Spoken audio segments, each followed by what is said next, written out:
Next question has been a huge question, a very common question that I have gotten is, how did you overcome your fear of giving birth? So this one I really think, and comment down below if you guys want me to film this, I really think I could make an entire video out of this because I am very passionate about giving birth and the process of it and eliminating the fear of it for women, because I just think it is so unfortunate that women go into it being absolutely terrified or even, you know, put off getting pregnant because they're so scared of labor and giving birth. And it just should not be that way. Our bodies were made to do this, and you just need to trust your body. So I'm not going to go into that one a ton right now. Please comment down below or give this video a thumbs up if you guys want to see a whole video on that, because I am happy to film it, and I will do like, you know, more of a structured layout and kind of talk about a lot of points that helped me. But I will say, being 13 weeks pregnant now and knowing that I'm going to be giving birth again probably June, July,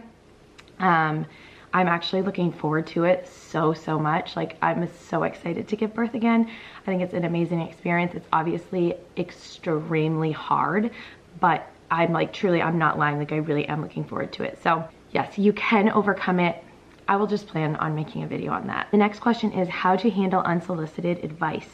So I always try to give people the benefit of the doubt and just assume that what they are telling me, they are trying to help. So with that said, that's obviously very hard. I know that we parent Knox a little bit differently than more of like the old school techniques, I guess. I don't really know like how to say it, but we kind of tend to let him explore a little bit more than some people are used to. And it is kind of annoying when people are like, oh, well, blah, blah, blah, or you like shouldn't let him do that, or, and it's just, I try to give them the benefit of the doubt and assume that they are trying to help. They're not trying to insult you, and they're not telling you that you're not a good parent. It's just they're used to a different parenting technique, and maybe explain to them like, hey, we actually let him do this, or we don't mind when he does this, or honestly politely say, thank you, but I can handle it, or thank you, I'm his mom, I can handle it, but just, you know, politely kind of put that person in their place. And then one other thing to go along with that is I would just say try to stay open-minded, because sometimes I know that you can get very defensive very fast because parenting is so hard, and it's just one of those things you kind of don't want to hear it. Just try to stay open-minded and think about sometimes what people are telling you, because there may be some information behind it that might actually help you. The next question is, are you nervous for the transition to 2 kids? P.S. we have the same due date, so congratulations, that's so exciting. I love hearing from other moms that are like due around the same time. I just think that's really fun. So yes, I am. I feel like my fear of it though comes from what everyone tells you. So along with giving birth, everyone's like, it's going to be the hardest, most miserable thing of your life. Like, everyone scares the shit out of you, and I appreciate people's honesty. Like, do not get me wrong, in everyone's birth experience is different. Like, I understand that sometimes it is just things go wrong, but I also think that people can be really negative about things. And like, I'm sure if you guys have a baby, or if you're pregnant with your first baby, you heard a lot of like, oh, your life's about to change, your life's over, like you can never be prepared to have a baby. And it's like, okay, well, I'm pregnant, it's happening. Like, that stuff drives me crazy. So with that said, I feel like all of my fears are coming out of people being like, oh, wait till you have 2, or like the hardest transition is when you go to 2. It's like, well, I'm pregnant, we're gonna have 2, we're gonna make it work, we're gonna figure it out. It's probably going to be super hard, but I think it depends on the baby, it depends on the situation, it depends on your first child, it depends on so many things. And like, some people say it's seamless, and it was like you just had another kid and you kind of knew what you were doing and it was a little bit easier than the first time. And then other people say it was the hardest transition to 2 because now you have 2. I just try to stay positive about it and tell myself that it's happening and we're just going to do our best and figure it out along the way. So that doesn't mean it's not going to be hard. And I do appreciate everyone's honesty. I'm always asking people like, how is your transition, you know, from 1 baby to 2? Because I am interested. I want to hear about it. It's something that's very relevant to me right now. But yeah, I just try to stay positive about it. I also always tell myself that it will be even more amazing than it is hard. Same with giving birth. It'll be even more amazing than it is hard. As hard as that is to believe, it's true. I'm having chocolate milk because It's just what I'm craving. Next question is, I've noticed that you and Kyle never baby talk. Is that something that you decided on or just naturally don't do? So this is kind of something that Kyle and I had talked about a little bit before. We're not big like baby talkers to babies anyway. We just kind of like to look at babies as like full humans and like try to treat them like we would anybody else. With that said, like when they're little babies, like I had my little songs that I would sing to Knox, and you know, I did have like a little bit of a different tone of voice because he's so little and he just wanted to talk to him, and like, you know, my voice was a little bit different. Now that he's 16 months old, I just completely talk to him like I'm talking to you.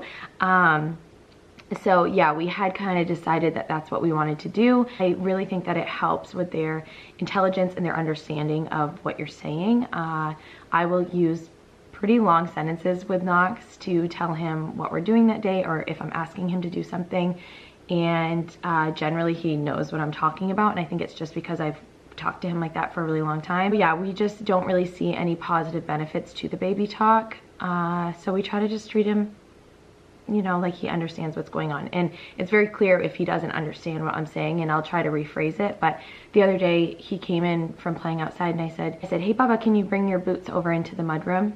And I said it once and he picked up his boots. He walks right over and he puts them in the mudroom, and then he comes walking back to me to see if there was anything else he could bring to the mudroom. But granted, I don't know if he knows what mudroom is, but he knew where his shoes went and he knew what I was saying. And yeah. Next question is, can you do a newborns must-have video? I actually did one. I will link it down below.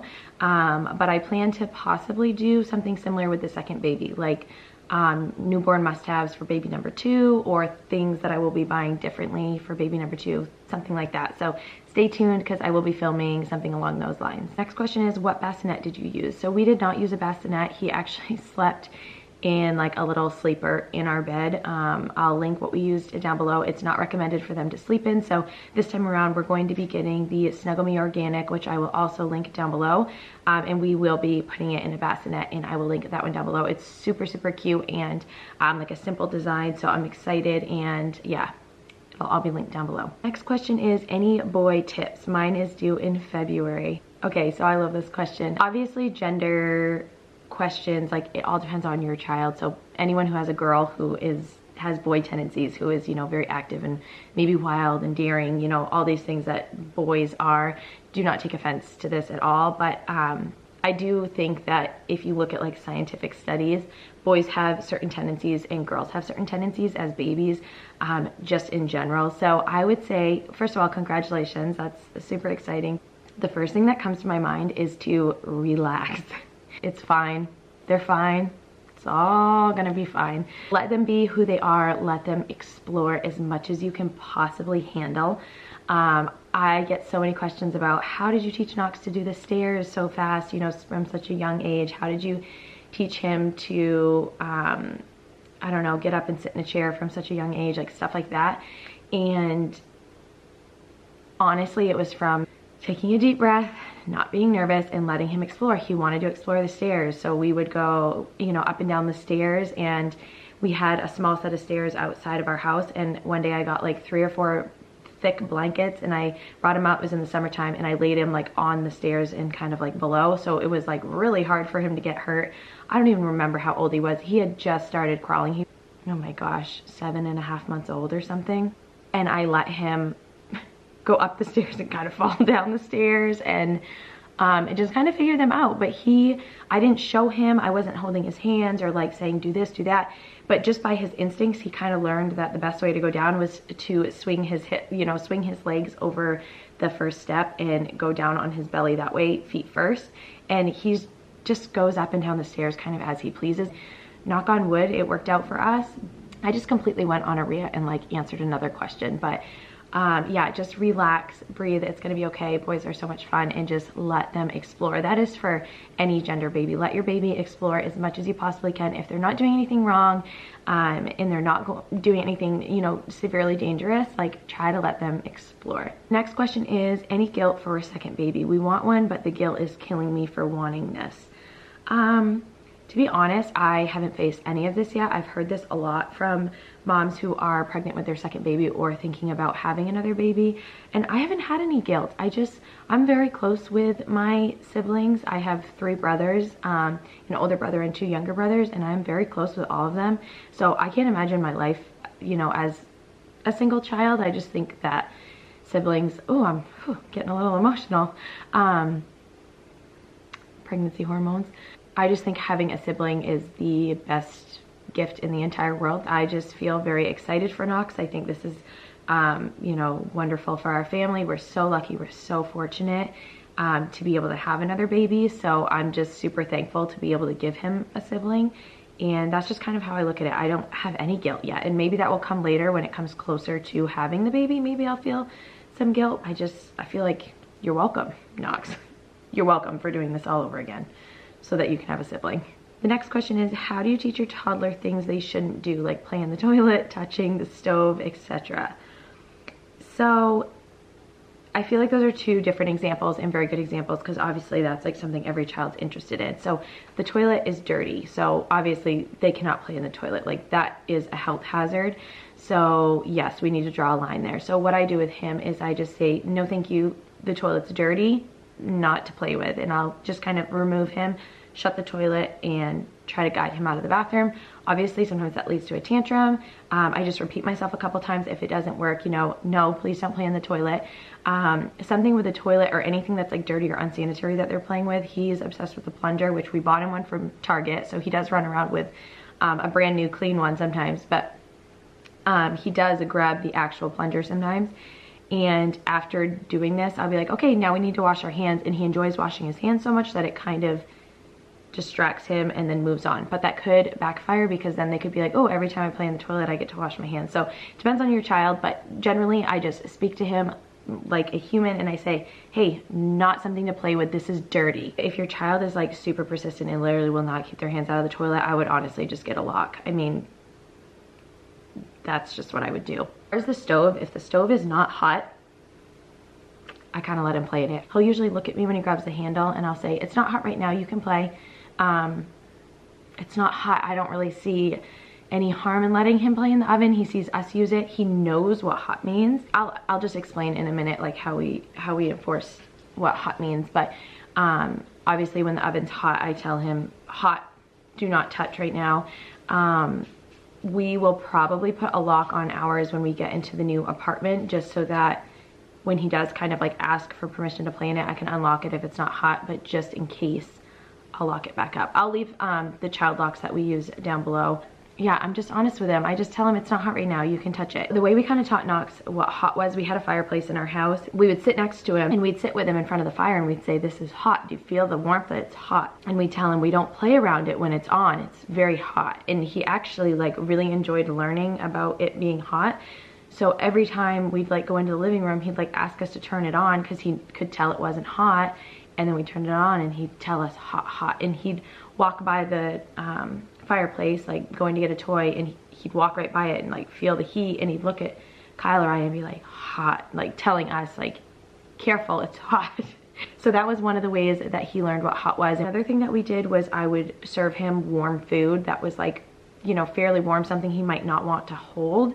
And I would say, this is very hot. And I'd kind of start to blow it off and he'd grab it and then he'd kind of shake it off his finger like, you know, it was hot. And I said, yeah, buddy, it's hot. That's kind of how he learned really quickly what hot was, because obviously you don't like having something hot on your fingers. So he associated very fast what hot meant and that it wasn't a comfortable thing. Yeah, that's just kind of what I recommend, is try to teach them as respectfully and openly as you can that that's not something we play with, or that's not safe. And if you're not comfortable letting them play in the oven when it's not on, like set that boundary and say, no, we don't play in the oven. Just tell them. Like, and that way that you're not like, don't play with the toilet because I said so, or don't do this because I said so, because then it's like a push and pull. It's like a power trip. I don't want him to play in the toilet because it's dirty. So I tell him that. It's not because I said so, or because that's a no-no. Like, because it's dirty, bro. Like, you don't want to be in the toilet. Your next question is, how do you deal with tantrums at home and in public? So we are in So we are in the biggest stage so far for tantrums. He throws a tantrum pretty much every single time he gets a no, or when he doesn't get something he wants. It's like a full-blown tantrum on the floor. Yeah, so at home, I deal with them similarly as I do out in public, and I honestly just try to tell myself that as frustrating as the tantrums are for us, they are even more frustrated than we are. So I try to tell myself that. I try to take a deep breath, and I try to remove him from the situation that's upsetting him. So a lot of the times, like, he'll be awake when Kyle leaves for work, and that can be a full-blown tantrum. But instead, I stand him up on the ottoman, and he watches him drive away, and we wave, and he usually honks, and that is like a way to kind of like avoid that tantrum and things like that. But just being as understanding as you possibly can, and like I said, remind yourself that as frustrated as you feel in this moment, they are even more frustrated. With that said, sometimes I kind of just let him have his tantrum. Like, if he just needs to get it all out, sometimes I'll be like, okay, do you need a hug? I'll always ask him, like, do you need a hug? And sometimes he needs a hug, and sometimes it's an absolute no, and he'll kind of like do a swipe thing at me, like, go or whatever, and I'll say, okay. In public, it's a little bit harder because I always feel like I would not want to throw a tantrum in public. Like, that would be really embarrassing to me. So as long as we're not doing anything that needs to be done, I will just like remove him from the store, or I will try to soothe him with like a snack, or like a new toy in his bag or something. Tantrums in public are hard, but I never ever punish him or make him feel bad for his tantrums, because it's not his fault. He's a little person with huge emotions right now, and it's just a way of them expressing themselves. Like, we lose it sometimes, so you can imagine for them how disappointing it is to not get ice cream twice in one day, or, you know, not get the toy that they wanted because someone else is playing with it. Like, that is very disappointing to a toddler. So instead of being like, oh, well, get over it, that's not like a big deal, just try to be as understanding as you can. And obviously, if they're throwing a tantrum because of a boundary you set, then they need to understand that that's a boundary and they can't do that. And if they need to throw a tantrum to get some of their energy out, you know, let them. It's not a negative thing. It's not bad. And trust me, I struggle with, like, sometimes I need to just step away from him and take a breath too. It's not like I just breeze through these tantrums and just like, oh, well, he can just have a tantrum. Like, it's hard. Also, I would say if there's certain things around the house that set them off, try to eliminate them or remove them. So if your baby always sees the ice cream in the freezer when you open it, put the ice cream somewhere else where they can't see it. Like, that is not their fault that they keep getting disappointed. That's your fault for not moving the ice cream. So then there's two questions that kind of come along with that. How do you keep your patience? Honestly, take a deep breath, remind yourself that what they're going through is much harder than what you're going through. And if you need to, like, put them in a safe place in their crib, or whatever. And if you need to take a minute because there's no one else around to take the baby or whatever, then take a minute. Sometimes it's just better to do that and just be selfish for a second and take a minute. And truly, it's not selfish, because you're probably saving yourself from showing them your anger in like other ways. Like, I've been like, before, when Knox was driving me crazy, like, or I didn't know what he wanted, and then I felt so guilty after that I let him see me that way. And I'm like, I should have just put him down in a safe place and remove myself for 2 minutes. Set a timer even if you need to, as long as you can hear them and make sure they're okay. Like, sometimes you just need a minute, and that's how I keep my patience, honestly, because it feels impossible sometimes. The other question is, how do you handle Knox's temper if he has one? Well, I will tell you right now, he has one. He has started like banging his head off the floor when he doesn't get what he wants. So behavior like that, as long as he's not taking it out on someone else or hurting someone else, you know, hitting the dog or hitting someone next to him or something like that out of frustration, I just kind of allow him to do it, because we all have things that help us get our angry energy out or frustration out. And they don't always have positive ways yet. So for him, he likes to bite a blanket, or he likes to bang his head on something. I let him, and I just say, I'm here if you need anything. You need a hug? What do you do if he won't eat dinner or a meal? Do you make an alternative, or do you make him wait? So generally, I give him a few options. I like to be understanding, or as understanding as possible, that he may not always feel like eating certain things. Like, we don't feel like eating certain things. With that said, I definitely draw a line pretty quick. Like, you get a couple options. If you don't want any of them, then sorry. I believe that if they are hungry, if they are truly hungry, they will eat. With all of that said, we struggle with this really, really hard because Knox is, you know, small for his age and everything. It's just a little more crucial that he does eat. So it makes it a little bit more stressful because I'm like, well, we cannot afford to have him like miss a meal or anything like that. But usually what happens if he can't find anything he feels like eating, and I'll offer him things like cottage cheese, he'll almost always eat. But sometimes he doesn't feel like it. So it's not like I'm offering things he doesn't like. I'm truly offering him things he likes, and he doesn't want it, doesn't want it, doesn't want it. I'm like, okay, well, then I'm not gonna force you to eat. You can get down. And we'll take him down, he'll play, and usually he'll come running back to his high chair and ask to get up at some point, and he'll finally eat whatever is on his tray. That is my goal and kind of like how I try to handle it, because that is one of our biggest struggles right now. The next question is, do you enforce a bedtime? Yes, we have always enforced a bedtime. Ever since he has been sleeping in his own room, he has had a bedtime. It's changed like multiple times, but right now he goes to bed right around 7. So give or take 15 minutes on both ends, but he is in bed. We sing a song and lights out, sound machine on, binky in, and he usually goes right to sleep. 9 out of 10 nights, he doesn't fight it at all. Once in a while, he'll fuss a little bit and then he'll soothe himself and go to sleep. I am like the hugest believer in bedtime. And we never put our needs ahead of his bedtime. For the first time since we've established a bedtime with him, this past weekend we went to a Christmas party and we brought him and we stayed for a few hours, and we stayed at the party until like 7:30. That was like the first time we had ever stayed out past his bedtime. Like any other time, one of us brings him home and the other one gets to stay out for the night or whatever. Or we usually agree that if we're bringing him, he is home in bed, bedtime. We do not mess with that. Did you do purees or baby-led weaning? So we did baby-led weaning. I did do some purees in the beginning, like when he was around 4 months. Our pediatrician was like, if you think he's ready, which I thought he was, she said, go ahead and start, you know, doing soft foods. So we would do sweet potato, bananas, avocado, and I just kind of like mash it up, or I throw it in the blender with a little bit of water and feed it to him. That's what we did. But for the most part, like I did baby-led weaning. I'd do cooked green beans or slices of banana or anything like that. And I just kind of let him figure food out on his own. It worked really well for us. I plan to do that with our next baby as well. Knox was never like a gagger, like at all. So maybe we got lucky, but just with his experience, I highly recommend baby-led weaning, and he was really good at eating by himself at a very young age. So how did you know you were ready to be a parent? So I don't know if I felt ready to be a parent, but I definitely knew that I was ready to try. Kyle and I had been together for like 8 or 9 years, been married for a little while when we got pregnant, and it was just that point in our life, like we always knew we wanted kids. We wanted our kids really close together in age, and we wanted to have kids pretty young. So we were kind of at that point, and it wasn't like, oh, okay, well, here's my deadline. I wanted to have a baby at, 24, 25, whatever.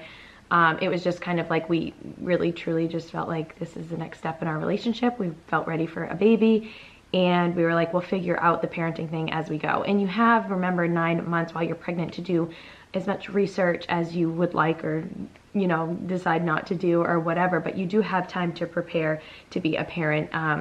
But I think that the best way to learn to be a parent is to learn with your baby, because each stage is so different, and there's no like black and white article on like this is how you are a parent. It's like there's a million things out there for every single stage, and I just found myself kind of like staying updated on his next stage. Like if he was 3 months old, then I was kind of educating myself on like babies that are 3 to 6 months old, and just kind of trying to stay up to date on like what was coming up next. So I think in your heart kind of when you're ready to have a baby, and you just like almost ache for it. So, and that's how I was with Knox. Like I could almost cry just like thinking about being pregnant. And yeah, that's just kind of how I knew I was ready, and Kyle felt the same way.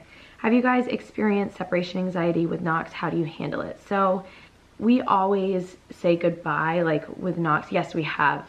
I should say, yes, we have experienced separation anxiety. When Kyle leaves for work, that is a big one. Kyle is like his person right now, and that can be very, very rough. But we never like hand our baby off and say like, oh, he's fine. If he's losing it because we're leaving, like we always say goodbye. We never try to like sneak out without him knowing, or sneak out without saying goodbye first. Sometimes we'll do like a goodbye, and then if he's like, oh, bye, love you, and he's kind of like moving on, then we're like, okay, hit the road before he like decides that it's gonna upset him, if that makes sense. But we're never like, oh, here, go distract him over there and I'm gonna sneak out. Like we don't really do that. So I think that has helped, because he understands like daddy's going to work, and yes, it still upsets him, but he likes to wave out the window. So we've made it like a positive thing. He waves out the window, says bye to daddy at work, and then it's playtime with me. Always, like anytime I go to drop him off somewhere, like if he is staying with someone for the day, I just hate the thought of him not understanding that like I have to go to work, I'll be back later, and I explain all that to him and give him like as many hugs as he wants. And then I say, do you want to go wave to me out the window? And he'll usually say yes. And that's kind of when I know he's ready for me to go. So it is hard to deal with separation anxiety. I feel like it totally depends on the circumstance. Like if you're speaking of separation anxiety in the sense that like you have to hold your baby all day, then like my answer would be different. It all depends. I'm just speaking like, you know, kind of what comes to mind first. Next question is, do you vaccinate? So this one is like very controversial, and I actually don't even stand on it strongly one side or the other. We do vaccinate Knox. Originally, I was like, I'm going to be very educated on all the shots that he's getting, and I'm going to decide whether he gets them or not. And it's really hard to be educated on these vaccines, because anything you read, anything that you have access to is like generally somebody's opinion, and some of it is like scientifically proven. But I just found that it's really hard to be educated on it. So with that said, our pediatrician highly recommends them, obviously. So yeah, this one is just one that I've struggled with. He has been vaccinated for everything that they recommend so far, and I can't say that I'm comfortable with it, but I can't say that I'm educated enough to be like, no, I don't want him to get this one, when every single pediatrician out there is telling you they should have this. This one's a struggle for me. How did you keep Knox busy during the day when he was not mobile without screen time? So I remember we had a door jumper that he liked. I would put him in that when I would do my workout. We'd kind of like work out together. Wooden toys. I liked giving him wooden toys because those kind of like were easy for him to explore on his own, rather than it being like lights and noise and all that, because then he starts to like rely on all of that action. Try your best to enforce independent play. This is something we struggled with, especially with your first baby. I feel like it's really easy, and as a stay-at-home mom, to kind of like entertain them a lot of the time, and I realized that then he was like looking for my entertainment and he wasn't entertaining himself. So I started enforcing independent play by just kind of setting a bunch of things around him and letting him explore those things, even like removing myself from his area and just really trying to let him figure it out and play on his own. Hope that's helpful, because it's hard to think back on what exactly we did to keep him occupied before he was like crawling and stuff. But so when did you and how did you start a nap time schedule? So I really just tried to listen to his cues in the beginning and try to put him down when I thought he was tired, because otherwise I feel like I didn't even know like what I was supposed to be doing. Like the easiest thing was to try to read his cues, try to get to know him. So in doing that and kind of like listening to his cues, we kind of fell into a routine, if that makes sense. In the beginning, obviously they're sleeping a ton, but then around, gosh, I can't even say. I don't remember like how old he was, but it started like, he would start to take like 3 naps a day. So it was like earlier in the morning, sometime mid-afternoon, and then like one later in the day, like around 3 or 4 o'clock, and then it slowly like turns into 2 naps, and then right now we're kind of like transitioning to 1 nap a day. So really you just have to listen to their cues. I feel like that would be my advice. With that said, quite a few times I did look up on Pinterest like 3-month-old day schedule, or 6-month-old sleeping schedule, and try to get an idea of how many hours they are supposed to be sleeping during the day and the night. And there are a lot of schedules out there if you want to try to follow one. Like say your baby maybe isn't great at setting their own schedule, look up a schedule and maybe just try a couple. So yeah, that's kind of what I did, and I was like, oh yeah, I guess we're kind of already on that schedule. Next question is, how do you feel about iPads and cell phones for little ones? So I know this one's controversial too, but I just say no. Like no phones, no iPads, like no. The only time I will let Knox play with my phone is when because often he'll pick it up and then he puts it up to his ear and he'll just walk around like blah, blah, blah, blah, blah. And and he'll like kind of pretend to hang up and like re-answer or something, or like he'll just kind of like tap it. But if the majority of the time of him playing with my phone is him talking on the phone, I don't mind that, because that's like what a phone is for, and I'll let him play with it 10-15 minutes. But I never let him sit there and play with my screen or do anything like that. With that said, it is winter here. It's like below 20 degrees most of the time, and it is hard to get outside for long periods of time. So I have found that at his age now, 16 months, and it being winter, he does have more screen time than he ever has before. So he usually watches like, I don't know, a half hour maybe of like TV a day, or we'll watch some like YouTube videos together. And I usually have him watch like real stuff, like we'll look up American Idol auditions or something like that, because he really likes music, something that's like natural entertainment, I guess. Or we'll look up like tractors digging, and I'll like play real tractor videos of like farmers planting corn or something, I don't know, and just things that are like real, but things that do keep him entertained. But I never let him sit like at my laptop by himself, or he doesn't play with an iPad at all.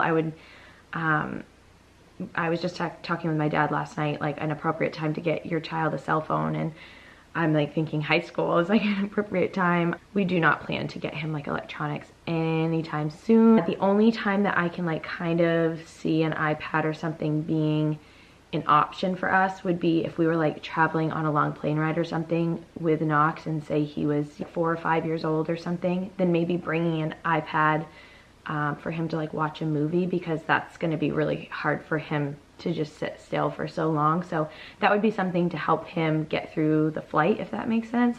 That would be like the only time that I'm like, yeah, it's okay. But I think a little bit of screen time is fine, especially as a stay-at-home mom. Sometimes it's the only thing that allows you to shower or get a workout in or do anything for yourself, cook lunch for the two of you. Like sometimes, you know, I do lean on that. So I don't think it's hugely detrimental, but that's, you know, just how we handle it. So what do you feel like you will do different with baby number 2? So I think I'm going to make another video for that question as well. So I'm just not going to go there today, but yeah, stay tuned. The question is, how do you bring positivity into every day? So lately I have been struggling with this, because he has been waking up at like 5 or 6 o'clock, and that's fine. Like I can get up early, but he's been waking up in a terrible mood, as if he did not sleep long enough or he did not sleep well. And it's like 5 tantrums in the first 15 minutes of him being awake. And it just feels like, is this what our day is going to consist of? Because it's like, it's miserable, honestly. It's really, really hard. That if he woke up at 5:30 and was like happy as can be and ready to roll, like that is fine. But seeing him wake up and be miserable is really hard, because you know that if he slept longer, he wouldn't wake up like that. So we have tried to let him cry it out a little bit in the morning and like soothe himself, fall back asleep, and it just has not worked for us. So what I'm going to try to start doing, I just posted something on Instagram today, and I got a few recommendations to give him like a hearty snack before bed. So something like toast and peanut butter holds them over longer in the morning. So I'm going to start trying that and see if it works. Peanut butter is so messy. But yeah, I'm just desperate at this point to get him to sleep a little bit longer. The mornings that he sleeps till like 6:30, and I almost said 7, but like he has slept till 7 maybe 5 times since the day he was born. But the days that he sleeps till like 6:30, 6:45, he wakes up in a great mood, and he's like so happy, and I love that. Like I love waking up with him like that. It's amazing. But so yeah, with that said, it's really hard to be positive, but just look at what you have. Be thankful for a healthy baby. Be thankful, you know, for the life and the good things that you have in your life, and just try to focus on those things. How do you keep your relationship alive with a baby? So set time aside for each other. This is something Kyle and I promised each other before we had a baby. We always had at least one date night a week, and we promised that we would continue to do that, whether that meant after we put the baby to bed, then we watch a movie together, or we play cards or a game or something like that, or if it means we get a babysitter and we kind of go out for the night. We really try to make time for each other, and lately it's been really hard because we have been like moving and we're not living at, it's just, our life is like absolutely insane right now. But we have like recently talked about being like, okay, we need to not forget date nights, we need to not make excuses, and we need to make time for each other, because that's really the only way that I see keeping your relationship alive, because it's really hard. You're exhausted, your spouse is exhausted, and It's like the times that it's just him and I, and we like go to dinner and talk, just the two of you guys. It's like I just completely reconnect with him, and I feel like I just fall in love with him all over again. And any of the hard times that we had throughout the week, I kind of forget about, and it just kind of reminds you of when it was just you guys. So yeah, making it time for each other is number one thing. Next question is, how do you find time for everything you do? This one I have struggled with for a really long time, since having a baby really. It's the biggest struggle for me is finding balance, because I am someone who will run myself into the ground, and I know that about myself, and I do it all the time. I do it consciously, and yeah, that's just like the type of person I am. Another person had also asked, like, how do you fit in your workouts? How do you cook, clean, shop, all of these things in your day, or in your week? So I like to make time, not excuses. And I always say that one of my biggest quotes is no excuses. You guys probably see me post that on Instagram, like stories all the time, is I'm always like hashtag no excuses, which is something that I learned from my high school basketball coach. So I really hope his wife is watching this, because she will love that I'm saying that, but he always said no excuses, and I just like relate that to everything that I do in my life now. So for those of you guys who don't know, I'm a full-time stay-at-home mom, and then I work part-time from home. So with a very active toddler, that is sometimes a joke, honestly, for me to try to get any work done. And I work when he goes to bed. Almost every single night when he goes to bed, I do emails, comments, editing a video, posting a video, and all of that. So yeah, I just find time and I squeeze in every part of my day. Like right now he's napping, so I had a snack, I made my to-do list, I cleaned up, I washed my hair, kind of like got ready, and then I'm like, I'm gonna film this video. So I just try to squeeze in and be productive all day long. Also, I think one of the best things for children is independent play. So when he is playing independently, I don't feel guilty like I need to go play with him, or I don't feel guilty like I should be entertaining him. I use that time to get something done, cook a meal prep something, edit a video, do my emails really quickly. If your child is entertaining themselves, you do not need to feel guilty or like you need to go be part of it. Do not interrupt their thought and go get something done for yourself. Also, I just kind of make things work. So I, again, do not make excuses for not being able to work out or not having time to shop. So half the time when I do a workout, say it's a 25-minute workout, I am interrupted probably 5 times. I have to hit pause 5 times or more to tend to him or help him with something, or redirect him or whatever it may be. And I just don't say like, oh, this isn't working, like I can't work out because I have a toddler. I just make it work.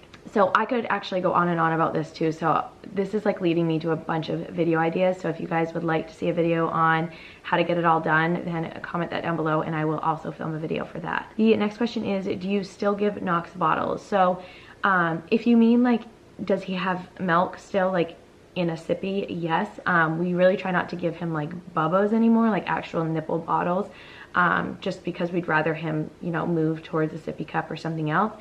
But with that said, after the move, we have like 3 or 4 sippy cups, and we do have like 2 bottles here. So sometimes he gets milk in a bottle because that's all that is clean. He's not a baby that is attached to the bottle or anything like that. So it hasn't been an issue for us. If he had like an emotional connection with his bottle, I definitely wouldn't still be giving it to him. So yeah, we got lucky. He wasn't super picky and he'll take pretty much anything you give to him. But as far as milk, he does usually have like 2 or 3 milks a day, and it's just, you know, a little bit in a cup, whatever. How is Knox so cute? Seriously, he's adorable. Thank you so much. That is so sweet. I say that to Kyle all the time. I'm like, how is he so cute? Like, it's just ridiculous. And I know you think that of your own, but he kills me. I just think he's the sweetest thing. So thank you. How do you and Kyle get past differences in your parenting style? So this one is a struggle because Kyle and I are very similar. We're both stubborn and we both are very opinionated and open and blunt and all of that. So we have struggled with this a little bit.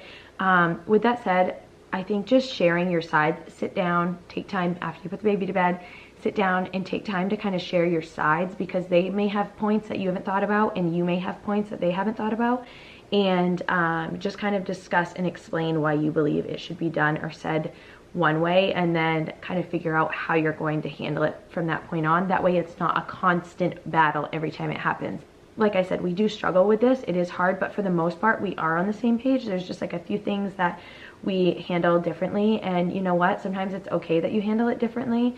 So just kind of be open with each other and try to decide where you're gonna fall with that situation. You kind of want to be on the same page about some things, whereas other things it doesn't necessarily affect them if you guys handle it differently. So figure out how important it is to you guys, and yeah, try to find common ground. Next question is, do you plan to labor at home? I want to, but need to know more info. So with Knox, I really wanted to labor at home. We lived like 3 minutes from the hospital, and I wanted to labor at home for as long as I could and then shoot over to the hospital and like pop him out.